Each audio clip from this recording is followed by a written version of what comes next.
السلام علیکم ورحمۃ اللہ تعالی وبرکاتہ۔ نحمدہ ونصلی ونسلم علی رسولہ الکریم وآلہ وصحبہ الکرام اجمعین ومن تبعہم بإحسان الی یوم الدین، اما بعد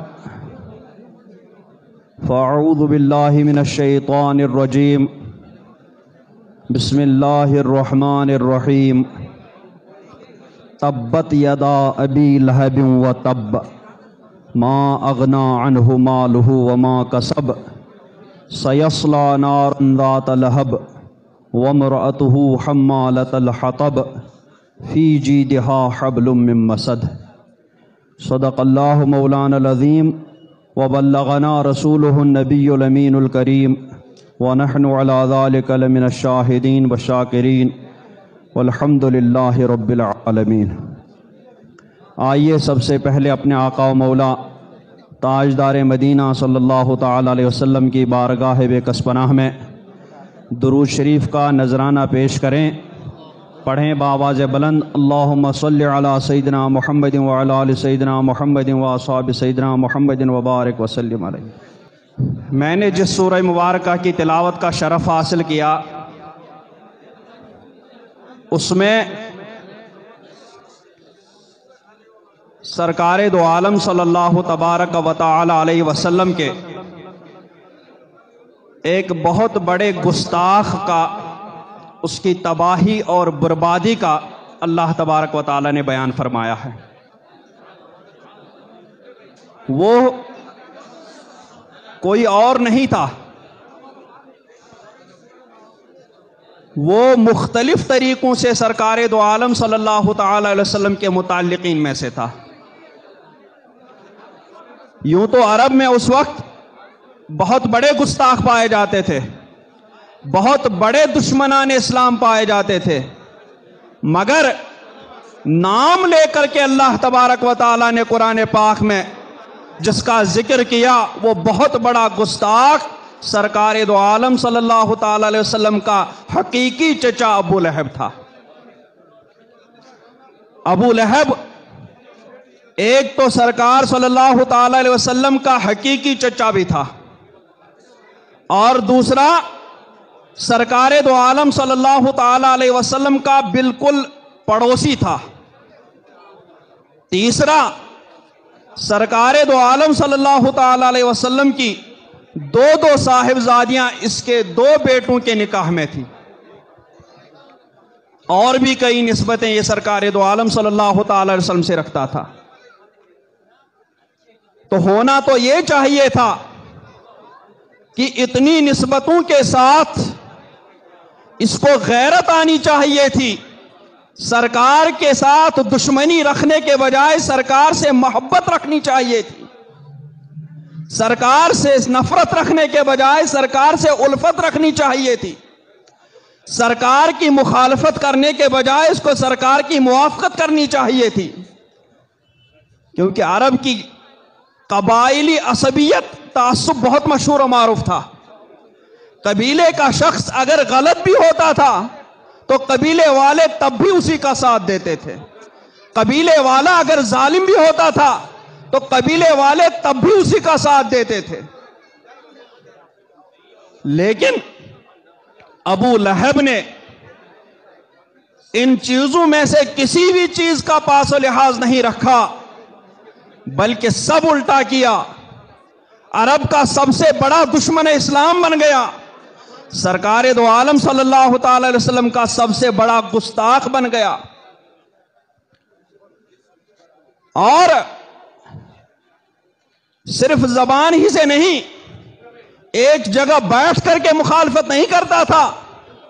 بلکہ سرکار کو جب بھی موقع ملتا تھا تو یہ ابو لہب سرکار کو تکلیف پہنچاتا رہتا تھا۔ کوڑا کرکٹ، مردہ جانوروں کی سڑی گلی آنتیں لا کر کے سرکار صلی اللہ تعالی وسلم کے گھر کی طرف پھینکا کرتا تھا، سرکار کے آنگن میں پھینکا کرتا تھا، ہنڈیاں جہاں پکتی تھی وہاں پر غلاظت ڈالتا تھا، اور جب سرکار صلی اللہ تعالی علیہ وسلم کہیں تبلیغ فرمانے جاتے، کسی بازار میں یا کسی لوگوں کے اجتماع گاہ میں جہاں بہت سارے لوگ اکٹھا ہوا کرتے تھے، جب سرکار وہاں تبلیغ فرمانے جاتے تھے تو یہ ابو لہب بھی پیچھے پیچھے جاتا تھا۔ ادھر سرکار اسلام کی دعوت دیتے تھے، لیکن یہ ابو لہب چیخ چیخ کر چلا کر کے وہاں اعلان کرتا تھا کہ میرے بھتیجا ہے، یہ دیوانہ ہو گیا ہے، اس کی بات مت سننا، اس کی دعوت کو قبول مت کرنا، یہ تمہیں اپنے آبا اجداد کے مذہب سے پھیر کر کے گمراہ کر دے گا، یہ تمہیں راہ راست سے ہٹا کر دور کر دے گا۔ اتنی بڑی خباثت کا یہ اظہار کیا کرتا تھا۔ جب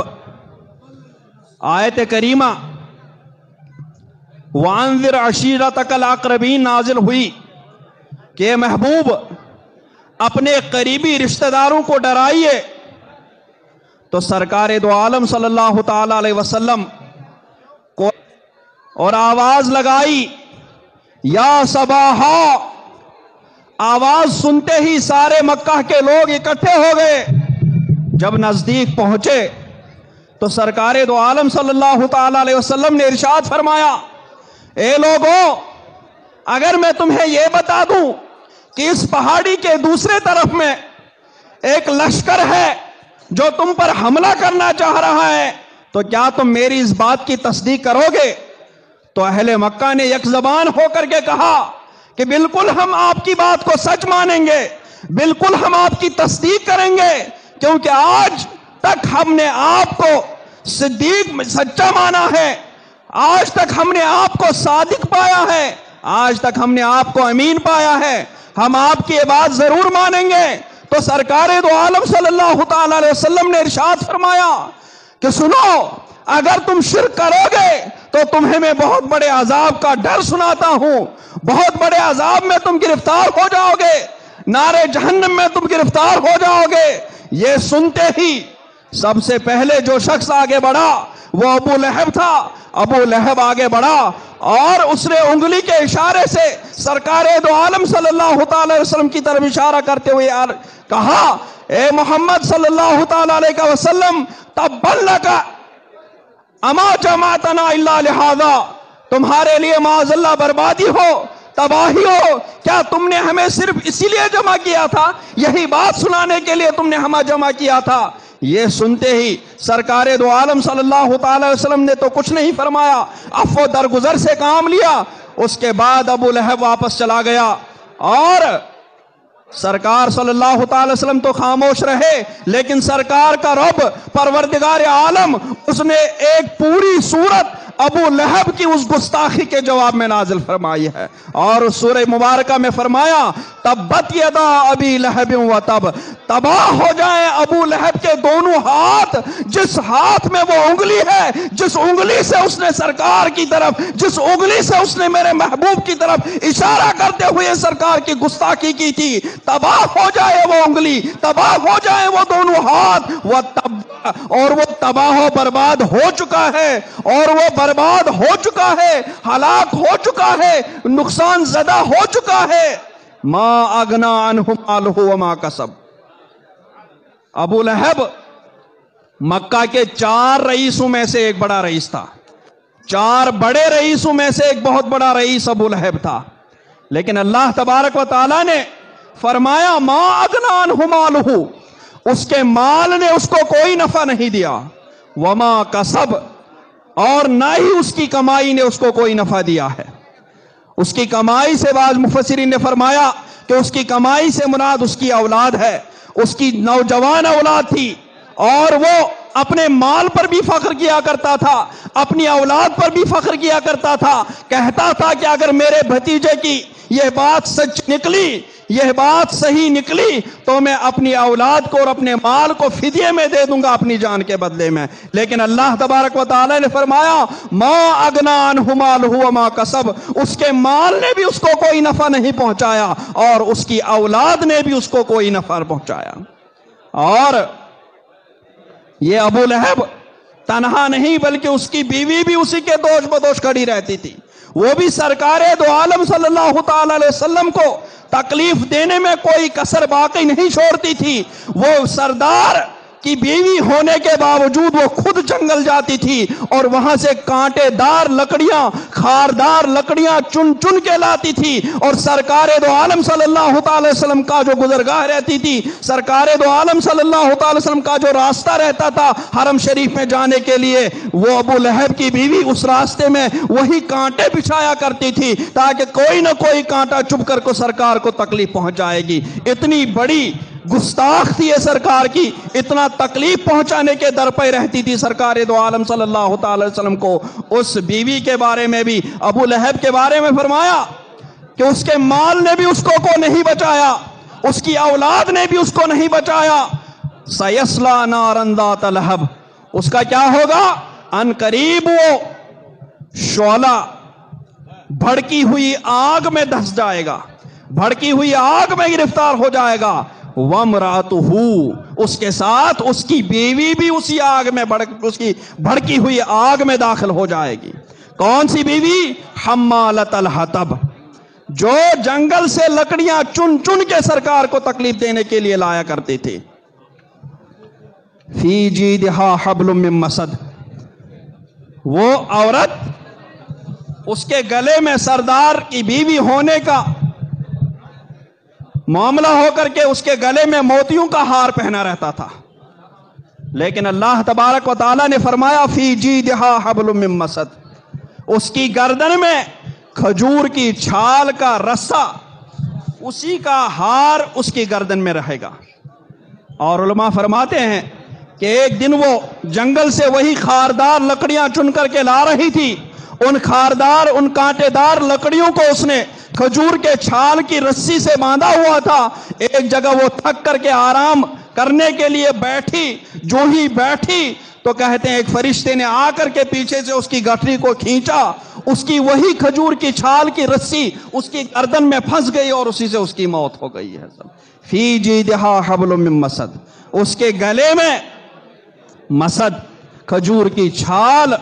کی رسی ہے جس سے اس کی پھانسی لگ جائے گی۔ جس سے ماں فرماتے ہیں جب یہ صورت نازل ہوئی تو ابو لہب کی بیوی، اس نے پتھر لیے اور آگ بگولا ہو کر کے وہ سرکار صلی اللہ تعالی وسلم کو ڈھونڈنے کے لیے نکلی۔ سرکار خانہ کعبہ شریف کے اندر حضرت ابوبکر صدیق اور دوسرے صحابہ کے ساتھ عبادت میں مصروف تھے۔ حضرت ابوبکر صدیق کی نظر پڑ گئی، عرض کی یا رسول اللہ صلی اللہ تعالی علیہ وسلم، یہ ابو لہب کی بیوی آ رہی ہے، شاید اس کا ارادہ غلط ہے۔ تو سرکار نے فرمایا وہ مجھے دیکھ نہیں پائے گی۔ جب وہ ابو لہب کی بیوی قریب آ گئی، اس نے پتھر اٹھائے ہوئے تھے، ہاتھوں میں پتھر لیے ہوئے وہ سرکار پر پھینکنا چاہتی تھی، لیکن سرکار دو عالم صلی اللہ تعالی وسلم ابو لہب کی بیوی کو نظر نہیں آئے اور سرکار کو دیکھ نہیں پائی اور بڑبڑاتے ہوئے وہاں سے واپس چل پڑی۔ اب ابو لہب کے دو بیٹے تھے، ابو لہب کے دو بیٹے تھے جن کے نکاح میں سرکار دو عالم صلی اللہ تعالی وسلم کی دو شہزادیاں تھیں۔ جب سرکار دو عالم صلی اللہ تعالی وسلم نے اعلان نبوت فرمایا، یہ صورت نازل ہوئی تو ابو لہب نے اس دونوں بیٹوں کو بلایا، عتبہ اور عتیبہ کو بلایا اور ان سے کہا کہ تم ابھی اور اسی وقت اپنی بیویوں کو طلاق دے دو، محمد صلی اللہ تعالی وسلم کی لڑکیوں کو تم طلاق دے دو۔ اگر تم نے ایسا نہیں کیا تو میں تمہارا بائیکاٹ کروں گا، تمہارے ساتھ کھانا پینا بند، تمہارے ساتھ ملنا جلنا بند، تمہارا منہ دیکھنا بند، تمہارے ساتھ ملاقات بند کر دوں گا۔ یہ کہہ کر کے اس کے دونوں بیٹوں نے سرکار دو عالم صلی اللہ تعالی وسلم کی دونوں شہزادیوں کو طلاق دے دی۔ اور اس کے بعد جو چھوٹا والا تھا عتیبہ، اس سے رہا نہیں گیا، اس عتیبہ نے سرکار دو عالم صلی اللہ تعالی وسلم کے بارے میں کہا اور آگے بڑھ کر کے اس نے سرکار دو عالم صلی اللہ علیہ وسلم کے روئے مبارک پر تھوکنا چاہا۔ جو ہی تھوک لگایا وہ تھوک الٹ کر کے اسی کے چہرے پر لگ گیا اور اسی کے چہرے پر واپس گر گیا۔ اس کے بعد سرکار دو عالم صلی اللہ علیہ وسلم کی زبان مبارک سے نکلا، اے پروردگار عالم، اس پر اپنے کتوں میں سے ایک کتا مسلط فرما دے، عتیبہ پر اپنے کتوں میں سے ایک کتا مسلط فرما دے۔ اس کے چند ہی دنوں کے بعد وہی عتیبہ ایک سفر پر جا رہا تھا، جنگل میں ایک کتا آ کر کے اس پر جھپٹ پڑا اور اس نے اس پر حملہ کر دیا، حملہ کر کے اس کو مار بھی ڈال دیا، پھاڑ بھی دیا۔ اور اس کے بعد لیکن اس کے نہ خون کا قطرہ پیا اور نہ ہی اس کی کوئی بوٹی خالی ہے. اور سرکار دو عالم صلی اللہ علیہ وسلم کے گستاخ کا اس طیبہ کا خون اتنا ناپاک اور اس کے گوشت اتنا پلید کہ اس کتے نے بھی اس خون اور گوشت کو کھانا گوارا نہیں کیا. اس کے بعد ابو لہب کا حشر کیا ہوا؟ ابو لہب کا حشر یہ ہوا، اس نے سرکار کی اتنی گستاخی کی کہ اللہ تبارک و تعالیٰ نے اس کا نام لے کر کے اس کا رد کر دیا. اور جنگ بدر میں وہ بزدل اپنی بزدلی کی وجہ سے حاضر نہیں ہوا، بھاگا رہا. لیکن جنگ بدر کے ایک ہی ہفتے کے بعد اس ابو لہب کے بدن پر ایک پھوڑا نکلا، ایک دانہ نکلا. وہی دانہ اس نے اس کے پورے بدن کو بدبودار کر دیا. اس کے وہی بیٹے جن پر وہ فخر کرتا تھا وہی دور ہو گئے. اس کا وہ مال، اس مال نے بھی اس کے اس زخم کو اچھا نہیں کیا. بڑھتے بڑھتے اس کا پورا بدن بدبودار ہو گیا اور اس کے بیٹوں نے بھی اس کو دور کر دیا. آخر کار جب پورا بدبودار ہو گیا، پورا بدن جو اتنا خوبصورت تھا، اتنا چمکدار تھا کہ اپنے آپ اپنی کنیت اس نے ابو لہب رکھ لی تھی. اتنا چمکدار بدن تھا اس کا، اتنا گورا بدن تھا کہ اس گورے بدن کو دیکھتے ہوئے اپنی کنیت ابو لہب رکھی تھی. لیکن وہی گورا بدن، وہی چمکدار بدن اس کا اتنا سڑ گیا، اتنا بدبودار ہو گیا کہ کوئی اس کے چہرے کی طرف، اس کے بدن کی طرف دیکھنا گوارا نہیں کرتا تھا. اور اس کے بعد اسی حالت میں اس کی موت ہوئی. اس کی موت ہوئی، اس کی لاش بھی پڑی رہی. کوئی اس کی لاش کو ہاتھ لگانے کے لیے تیار نہیں تھا، کوئی اس کی لاش کو وہاں سے ہٹانے کے لیے تیار نہیں تھا، کوئی اس کی لاش کے قریب آنے کے لیے تیار نہیں تھا. آخر کار کچھ لوگوں نے ان کے بیٹوں کو غیرت دلائی کہ تم یہ کیا کر رہے ہو، تمہارا باپ ہے وہ ایسا ہے اور ویسا ہے. تو ان لوگوں نے غیرت مندی سے پھر کچھ حبشیوں کو بلا کر کے اپنے باپ کی سڑی ہوئی لاش کو ان حبشیوں سے اٹھوایا. ان حبشیوں نے بھی اپنے ہاتھوں سے نہیں اٹھایا بلکہ ان لوگوں نے بھی لکڑی کا استعمال کر دیا اور اسی بدبودار لاش کو لکڑیوں سے اٹھاتے ہوئے، پٹکتے ہوئے اس کے گڈھے تک دور لے جا کر کے ایک گڈھے میں گرا دیا اور اوپر سے اس کا منہ بند کر دیا، اس کا دہانہ بند کر دیا. یہ اللہ تبارک و تعالیٰ کے گستاخ کا حشر ہوا. اب آپ دیکھیں کتنی نسبتیں تھی اس گستاخ کی سرکار دو عالم صلی اللہ علیہ وسلم سے. سرکار کا حقیقی چچا تھا، سرکار کا پڑوسی تھا، سرکار کا ایک طرح سے سمدی تھا، لیکن سرکار کا کلمہ نہیں پڑھا، سرکار کی محبت اپنی دل میں نہیں بسائی، سرکار کی الفت اپنے دل میں نہیں رکھی، تو اس کا وہ نسب کسی کام کا نہیں آیا، اس کا وہ نسب کسی بھی کام کا نہیں آیا. اللہ تبارک و تعالیٰ نے اس نے جب سرکار کا قریبی ہونے کے باوجود بھی جب اس نے سرکار کی گستاخی کی تو اللہ تبارک و تعالیٰ نے خود اس کا نام لے کر کے قرآن پاک میں ایسا رد کر دیا کہ وہ رد ایک دن کے لیے نہیں، 10 دن کے لیے نہیں، بلکہ قیامت کے دن تک وہ رد ہوتا رہے گا. اور جو بھی قرآن پاک پڑھنے والا ہوگا وہ تبت یدا ابی لہب، وہ تب ضرور پڑھے گا. تب وہ ابو لہب کی بربادی بتائے گا، ابو لہب کی تباہی بتائے گا. اور ادھر سے حضرت بلال آتے ہیں، حضرت صہیب آتے ہیں. ان کی سرکار سے کوئی رشتہ داری نہیں ہوتی ہے، ان کے سرکار سے کوئی نسب نہیں ہوتا ہے، لیکن وہ سرکار کا کلمہ پڑھ لیتے ہیں، سرکار کی محبت کو اپنے دل میں بسا لیتے ہیں، سرکار کی الفت کو اپنے دل میں بسا لیتے ہیں، سرکار کی تعلیمات پر عمل کر لیتے ہیں، سرکار کے دین میں آتے ہیں. تو کوئی رشتہ نہ ہونے کے باوجود بھی اللہ تبارک و تعالی اسی بلال حبشی کے لیے، اسی سلمان فارسی کے لیے، اسی صہیب رومی کے لیے ارشاد فرماتا ہے رضی اللہ عنہ ورضوا عنہ. اللہ ان سے راضی ہوا اور وہ اللہ سے راضی ہوئے، سرکار ان سے راضی ہوا، وہ سرکار سے راضی ہو گئے. سرکار نعرہ تکبیر، نعرہ رسالت، حضور قائد ملت، بستی بستی قریہ قریہ ہم سب کی بخشش کا ذریعہ، بستی بستی قریہ قریہ مسلک اعلی حضرت علماء اہل سنت. تو پتا چلا کہ اصل سرکار کا کلمہ ہے، اصل سرکار کی محبت ہے، اصل سرکار کی الفت ہے، اصل سرکار کی تعلیم ہے جو ان چیزوں کو اپنائے گا وہی کامیاب و کامران ہو جائے گا، وہی سرکار کا محبوب ہوگا، وہی اللہ کا محبوب ہوگا، اور جو ان چیزوں کو نہیں اپنائے گا وہ سرکار کا کوئی قریبی ہی کیوں نہ ہو، اس سے سرکار کی محبت نہیں ہوگی،